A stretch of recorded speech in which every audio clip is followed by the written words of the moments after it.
ഉള്ളിലെ ഫ്രോഡ് ചെയ്യണ സമയമായി. മിണ്ടിപ്പോരുത്. സംസാരിക്കടി. കള്ളന്മാരുടെ സ്വഭാവം കുത്തി കയറ്റിക്കളയും. കള്ളൻ. ആദ്യമായി കണ്ട പാതി വിരിഞ്ഞു നിൻമുഖം കൈകളിൽ വീണൊരു മോഹന വൈഡൂര്യം പ്രിയ സഖി. അയ്യോ, ഞാൻ ഗന്ധർവൻ എന്നല്ല പറഞ്ഞത്, കള്ളന്നാണ് പറഞ്ഞത്. ഈ പെണ്ണുമ്പിള്ളക്ക് എന്തുവാ? അതെ, കാലൊന്ന് കാണിച്ചാണ്. അപ്പൊ ചങ്ങലക്കിട്ടേക്കുമല്ല, അപ്പൊ എന്തെങ്കിലും ഇളുത്ത് വലിച്ചതായിരിക്കുവോ? അതെ, എത്ര നാളായി ഞാൻ കാത്തിരിക്കണെന്ന് അറിയാവോ? ഇന്നല്ലെങ്കിൽ നാളെ ഓടും വിളിച്ചിറങ്ങി നട്ടപ്പാതിരൊക്കെ എന്നെ കാണാൻ വരുന്ന എനിക്കറിയായിരുന്നു. നിങ്ങളുടെ മൂഡ് എന്തുവാ? എനിക്കിത് പിടിക്കണില്ല, ഞാൻ പറഞ്ഞേക്കാ. എന്തെങ്കിലൊക്കെ പറയുന്ന അല്ല, കള്ളനല്ലേ? എനിക്ക് കള്ളന്മാരെന്ന് പറഞ്ഞാൽ ഭയങ്കര ഇഷ്ടമാണ്. ചുമ്മാ നിങ്ങൾ അങ്ങനെ ഇതുവരെ ഒരു വീട്ടിൽ പോയിട്ട് എന്റെ തങ്ങനം എന്നെ ഒരു സഹോദരനായിട്ട് കാണണം. അയ്യോ, കൂടപ്പുറപ്പേ, സത്യമായിട്ടോ അതെ. എനിക്ക് കള്ളന്മാരെന്ന് പറഞ്ഞാൽ ഭയങ്കര ഇഷ്ടം. കള്ളന്മാരുടെ ഫാനാണ് ഞാൻ. ചുമ്മാ പറയില്ല, നിങ്ങൾ ആൾക്കാരെ പിടിച്ചു കൊടുക്കാൻ വേണ്ടി നിങ്ങൾ അഭിനയിക്കുമല്ലേ? എനിക്കറിയാം. അയ്യോ, എനിക്ക് അഭിനയിക്കാനൊന്നും അറിയാൻ പാടില്ല. എനിക്കറിയാലോ, അത് റിഹേഴ്സലിനെ മനസ്സിലായി അഭിനയിക്കാറ്. എന്നോട് ഫോട്ടോ എടുക്കേട്ടാ. വേണ്ട, ആൾക്കാരെ കാണിച്ചു കൊടുക്കാനല്ലയോ? ആരോടും പറയൂല. എന്റെ ഫോണില് എന്തിനാണ്? അയ്യോ, ജീവിതത്തിൽ ആദ്യമായിട്ട് കിട്ടണ.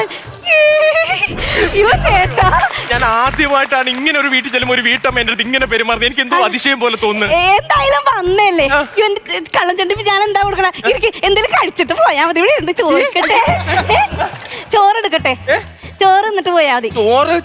ചോറെടുത്തിട്ട് ഒരു കാര്യം ചെയ്യ്, അടുക്കള എടുത്ത് വെച്ചോ. അതെന്താ? ഞാൻ പോയി എടുത്തോളാം. അതെന്താ അങ്ങനെ? ഞാൻ മോട്ടിച്ച് നിന്നാണ് ശീലം. അവിടെ വെച്ചാൽ മതി, എടുത്ത് നിന്നോളാം. എന്നാ ഒരു കാര്യം ചെയ്യാം, ഞാൻ അടുക്കള ചോറെടുത്ത് വെച്ചിട്ട് കൈവിട്ട് വിളിക്കാം, അപ്പൊ വന്നാ മതി. പിന്നെ ബലിക്കാക്കല്ലേ അവിടെ നിന്ന് കൈവിട്ട് വിളിക്കുമ്പോ ഞാൻ അങ്ങ് പറന്നു വരാം. എന്നാ ഒരു കാര്യം ചെയ്യാം, ഇതേ എന്റെ കെട്ടിയവൻ വരുമ്പോ കൊടുക്കാൻ വേണ്ടി വെച്ചേക്കണ ഇതാണ്. ഇത് കഴിച്ചോ. എന്തുവാ? ദൈവമേ, ഇതെങ്ങനെ വന്നത്? അതെങ്ങനെ മൂട്ടിയിട്ട് ഇങ്ങനെ കുത്തുമ്പോ ചില്ലോടെ വന്ന് വീഴും. എന്തോന്ന്? പുട്ടെങ്ങനെ വന്നേന്ന്? പുട്ടല്ല, ഇങ്ങോട്ട് എങ്ങനെ വന്നേന്ന്. ഇങ്ങോട്ട് ഞാൻ ഓട് പൊളിച്ചാണ് ഇറങ്ങിയത്. ഞാൻ പോണെന്ന്, ഞാൻ ഇവിടെ നിന്ന് കഴിച്ചോളാം. പിന്നെ നല്ലോണം വലിച്ചു വാരി തിന്നോ. എന്തോരം വീട്ടിൽ പോയി കക്കാനുള്ള നല്ല ആരോഗ്യമൊക്കെ വേണ്ട. ജിമ്മ അതെ, ചേട്ടൻ വന്നല്ല. ചേട്ടാ, എന്തിത്ര നേരത്തെ വന്ന? അയ്യോ, പാത്രം എന്തിത്ര നേരത്തെ വന്നത്? ഞാൻ അങ്ങോട്ട് ചെന്നപ്പോ ബസ്സുകാരന്മാരൊക്കെ കൂടി പരസ്പരം കിടന്നിട്ട് ഭയങ്കര അടി. അവിടെ കിടന്ന് പ്രശ്നമായി, വിഷയമായി. അവസാനം പോലീസ് വന്ന് അങ്ങ് അറസ്റ്റ് ചെയ്തു. എന്തും പറഞ്ഞ അറസ്റ്റ് ചെയ്തത്? യു ആർ അണ്ടർ അറസ്റ്റ് എന്ന് പറഞ്ഞ് അങ്ങ് അറസ്റ്റ് ചെയ്തു. അല്ലാതെ പിന്നെ ഇവള് പാതിരാത്രി എന്റെ ചോദ്യം ചോദിക്കായിരുന്നേ. എടി, ഞാൻ ബസ്സിൽ കയറിയിരുന്നു കണ്ടക്ടർ വന്ന് എന്റെ അടുത്ത് എവിടെ പോകണമെന്ന് ഞാൻ ടിക്കറ്റ് എടുത്ത്. അപ്പോഴാണ് എന്റെ വലത് സൈഡിൽ നിന്ന് ഒരുത്തന്റെ അടുത്ത് എവിടെ പോകണം. അപ്പോഴാണ് ഞാൻ ഇവനെ ശ്രദ്ധിക്കുന്നത്. എടപ്പള്ളിയിലാ? ഞാൻ ആലുവയിലാണ്. ആണോ? അപ്പൊ ആദ്യം ഇറങ്ങുള്ള നിങ്ങളാണ്. ഇപ്പുറത്തിരി. നമ്മള് രണ്ടാമത് ഇറങ്ങുള്ളൂ. പിന്നെ ഇവ ഉണ്ടല്ലോ, അവിടെ ഇരുന്ന് എന്റെ തോളി ചാഞ്ഞിരുന്ന് അങ്ങ് ഉറക്കമായിരുന്നു കേട്ടോ.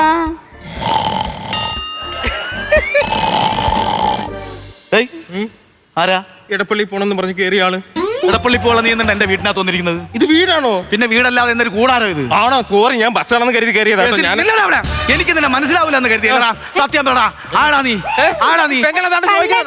കണ്ണേട്ടാ, ഇതാണ് കള്ളേട്ടൻ. കള്ളേട്ടനോ? സംഭവം എന്റെ ജീവിതത്തിലെ ഏറ്റവും വലിയ ആഗ്രഹം എന്തായിരുന്നു? നിനക്ക് ഏതെങ്കിലും ഒരു കള്ളനെ ജീവനോടെ കാണണം. അതെന്ന് സഫലീകരിച്ച ആ കള്ളൻ ചേട്ടനാണിത്. പിടിച്ചു കെട്ടടി. പാപം ചേട്ടനാന്ന്. ഇവനെ കണ്ടാറി അങ്ങോട്ട് നിങ്ങളുടെ ഇവൻ പഠിച്ച കള്ളനാണ്. പഠിച്ച കള്ളൻ? ഞാൻ സ്കൂളിന്റെ പടിവാതിൽ പോലും കണ്ടിട്ടില്ല. അവൻ പറയണ പഠിച്ച കള്ളനെന്ന്. Sorry, my mistake. ഞാൻ പറഞ്ഞില്ലേ, എന്നോട് എല്ലാ കഥയും പറഞ്ഞായിരുന്നു വന്നപ്പോ തന്നെ. ഇവൻ പറഞ്ഞ കഥയില്ലേ? കള്ളക്കഥയായിരിക്കും. കള്ളന്മാര് പറഞ്ഞ കള്ളക്കഥ. കള്ളനാവുമ്പോ കള്ളക്കഥ പറയും. നല്ല കഥയാണെങ്കിൽ എനിക്ക് ജിത്തു ജോസഫിന്റെ അടുത്ത് പോയി പറഞ്ഞാ പോരെ. My mistake. അംഗീകരിക്കണം. എന്തുന്നാന്ന്? നാളെ രാവിലെ ഇവനെ നമുക്ക് സ്കൂളിൽ വിട്ട് പഠിപ്പിച്ചാലേ. വിദ്യാഭ്യാസം ഇല്ലാന്ന് പറയുന്നുണ്ട്. അത് നല്ല ഐഡിയ ആയിരിക്കും. അംഗനവാടിയിൽ വിടാ, ആദ്യാക്ഷരം പഠിക്കട്ടെ. പറയാനാ? അതെ, എന്താ നിങ്ങളുടെ ജോലി? അതിന് പറയാനും വേണ്ട ജോലിയും കൂലിയൊന്നും ഇല്ല, അതാ മിണ്ടാണ്ടിരിക്കണം. ഞാൻ പറയും, ഞാൻ പോലീസിനെ വിളിച്ചോടി. ഒരു കാര്യം ചെയ്യോ, കമ്പിപ്പാര എടുത്തോണ്ട് എന്റെ കൂടെ വാ, 500 തരാന്ന് ഡെയിലി. എന്നെ വീട്ടിൽ വന്നിരുന്നു ചേട്ടാ. നീയാണ് ഇതിന് മൊത്തം കാരണക്കാരൻ. എടാ നീ ആണുങ്ങളില്ലാത്ത വീട്ടിൽ കയറി അവസരം മുതലാക്കാൻ ആര് പറഞ്ഞു? എവരാണ് വിളിച്ചെനിക്കിത് തന്നത്?